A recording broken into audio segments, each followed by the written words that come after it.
ఈ మాత్రం దానికి మళ్ళీ బాయ్కాట్ చేసేస్తాం ఎందుకు? ఎందుకు ఆడుతుంది ఎందుకు మరి? మళ్ళీ ఈ క్రికెట్ ఎకో సిస్టమ్ని మేము కాపాడుతాం అందుకని చెప్పి ఇండియాతో మ్యాచ్ ఆడతాం, లేకపోతే లేదు. మీరు ఆడి పెద్ద ఉపయోగం ఏముంది? కనీసం మీకన్నా ఉపయోగం ఉందా? మాకు కనీసం ఎంటర్టైన్మెంట్ కూడా ఇవ్వలేకపోయారు, లాస్ట్ వరకు పోటీ కూడా ఇవ్వలేకపోయారు. మళ్ళీ ఏమాత్రం దానికి రివెంజ్లు ఏంటది రైవల్రీ అంటే ఆ రైవల్రీ, మళ్ళీ ఎందుకు రైవల్రీలు రివెంజ్లు అని పెద్ద పెద్ద పేర్లు ఎందుకు? మళ్ళీ ఆ పేర్లు కూడా సిగ్గుపడతాయి మీ పేర్లు చెప్తున్నా. అవసరం అంటారా మనకి?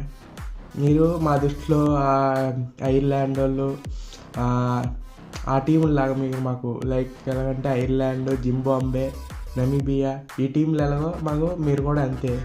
మీకన్నా ఆ టీంలో కొద్దిగా ఎక్కువేమో, కనీసం 20 ఓవర్లు కనీసం బ్యాటింగ్ అన్నా చేస్తారు. మీ మొహాలకి అది కూడా చేత కాదు.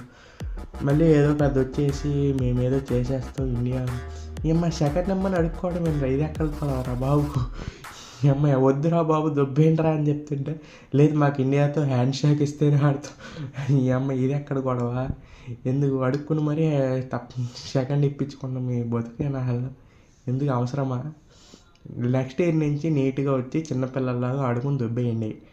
అది కాదు ఇది కాదు అన్నారంటే మళ్ళీ ఈసారి 100కే అలౌట్ చేసి దొబ్బుతారు, దరిద్రం వదిలిపోతుంది. Please like, share and subscribe. Thank you for watching. Thank you.